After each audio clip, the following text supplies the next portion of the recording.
My name is Bibi Njulvia. I live in Kitwe, Chimwemwe. Um, let's just say I am a person who likes to explore what they are capable of. I am an artist. I love to draw. I love to design. I love singing. I love to dance. And when I was, I think in secondary school, probably grade 10, I decided to try out, give it a shot to be a presenter. So I got a shot at ZNBC and I presented for Fun Time for about a year or two. And ever since I was young, I always developed a sense of love and passion for drawing. I couldn't tell what it is at first. And my parents thought it was just a passing phase, Every child would love to draw, pick up a pen, scribble, but for me it was more than that. And I let myself grow with it and grow in it.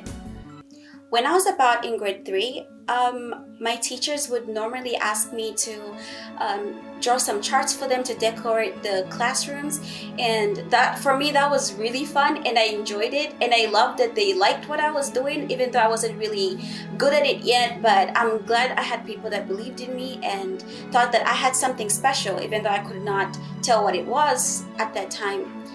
I was not sure where drawing would take me, but I had confidence and I knew that God gave me this gift for a reason and it was going to lead to something one way or another, because I just had a feeling like I had faith in myself and what I love to do.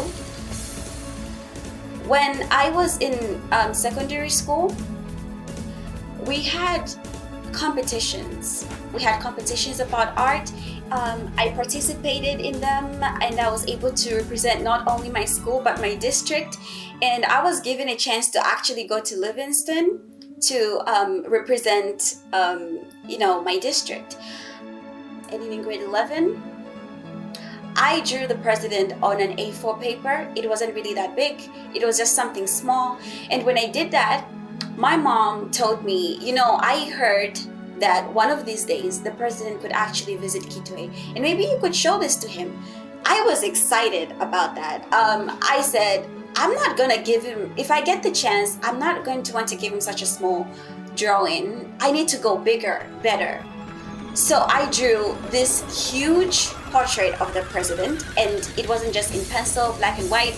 It was mixed with different colors and it really came out very good. I was really impressed with myself with that one. One day, my mom came rushing home and she told me that I heard the president is going to your church, and it was morning still. So I went to church, but I went prepared. I carried the huge portrait that I had with me in hopes that somehow I am going to meet him and I'm going to show it to him and I'm going to give it to him. That was my goal. So I went to church and it was true. Everybody was getting ready and they were prepared to receive the president. And what was going through my mind at that moment is how I can give it to him or get him to see. So I went through my church. I went to the women of the church and I told them what I had. I told them I drew the president and I would really like for him to see it. But they told me the president was there on a special occasion. He was just there to pray, so it wouldn't be right to impose. I was heartbroken because I did not know any other way, but I did not give up. I waited for the president to come out of the church, and when everybody else was lining up waiting to meet him, I was in front with the picture hanging and just there standing, so that when he comes out, that would be the first thing that he saw. And truly, when he came out, he saw the picture and he was amazed how big it was and how small I was at the time. He couldn't believe such a young girl child could draw something so spectacular and amazing, and he loved it.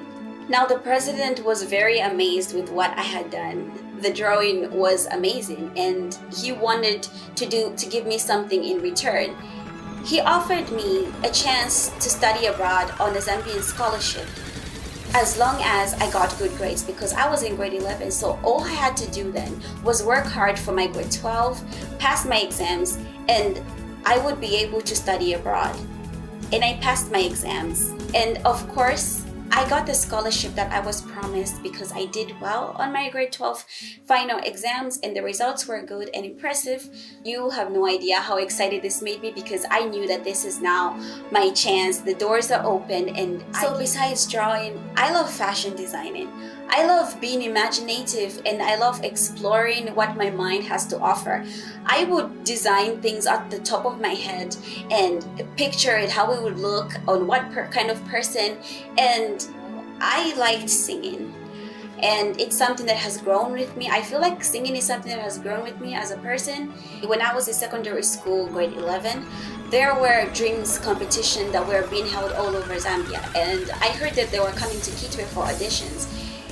So obviously, naturally, I auditioned for the singing competition, and I passed my first auditions and my second auditions. But after that, we were chosen to go to Lusaka for the chosen ones, and I was able to travel to Lusaka and enter for dreams competitions. For this third audition, something happened the night of the performance. I lost my voice. I tried everything to regain it and get it back. I had no idea what had happened. I tried everything, but it just wouldn't come back. So it was okay to say at that point that I was just as well as disqualified because I could not sing. I don't think I'm ever gonna give up on it because I mostly sing to entertain myself. Now, I was in China, but now, because of the coronavirus, I had to come back for safety reasons. But from my experience from China, 对我来说，中国给我留下了一个非常深刻的印象。In the cold night, teary eyes could hardly see the light.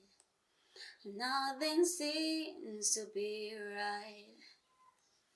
So helpless, won't put up a fight.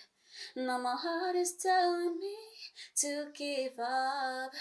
But Lord, please don't let me go. No more tende when Yahweh. Emoke kalilila. Omo pashi when Yahweh. Ewulentungulula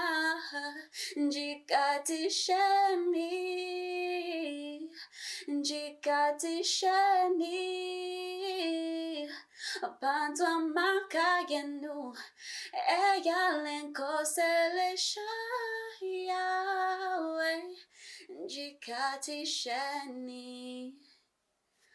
Oh.